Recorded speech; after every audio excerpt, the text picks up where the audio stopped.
Unidirectional link detection, or UDLD for short, is a layer 2 protocol relying on layer 1 mechanisms to determine the status of a particular link. Typically, it is utilized with fiber connections. However, it can be utilized with copper links if you implement it correctly. But let's analyze here what happens with fiber. We have a fiber link here. Notice that I've drawn in 2 lines.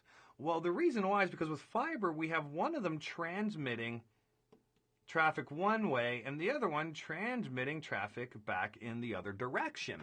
So it's really easy to produce a unidirectional link simply by breaking one of these fiber lines within this link, or potentially the laser or light emitting diode all of a sudden goes out on one of the ends of this particular link. So what happens is that traffic can only flow in one direction. So what UDLD is designed for is to consistently send out a UDLD frame. And this frame is essentially just a little ping. It's like, anybody out there? Are you available? Type of idea, right? And UDLD is expecting an echo back, a response back. And if it receives this response back, then the link is functional. So what is happening here is the UDLD frame is going down one transmit line within that fiber connection, and then the echo's coming back on the other one. And as a result of this, it can detect whether that link is unidirectional or not. If all of a sudden there's a malfunction, what will occur?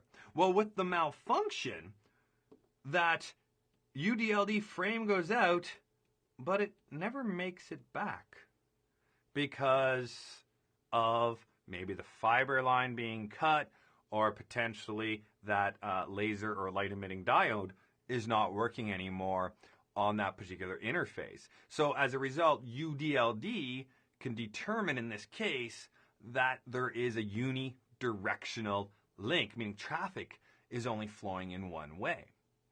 So this is really important for fiber connections.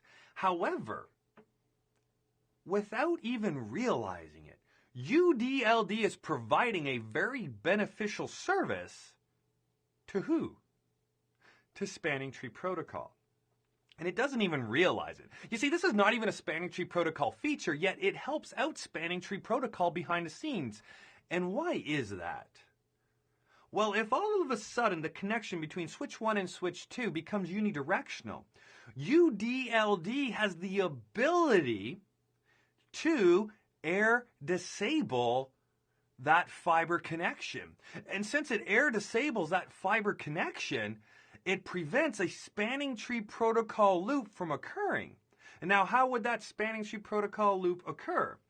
Well, if we examine this topology again, if the transmit malfunctions in one way, well, it would actually be this way, because the transmit malfunctions on switch 2. So this way, if that failed, then Spanning Tree Protocol would end up realizing that BPDUs are missing, because switch 2 is no longer sending BPDUs over to switch 1. So if this was originally the blocked port for Spanning Tree Protocol, it now goes to the forwarding state. We have forwarding, forwarding, forwarding, forwarding, and forwarding.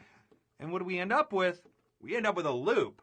So behind the scenes, UDLD, when it detects that the link is unidirectional, puts the port in the air disable state. Has nothing to do with Spanning Tree Protocol, but it prevents the loop from occurring, because that port, in this case, this one here, we'd end up in the air disable state, essentially bringing down this link in total, and then we can manually intervene and fix the connection.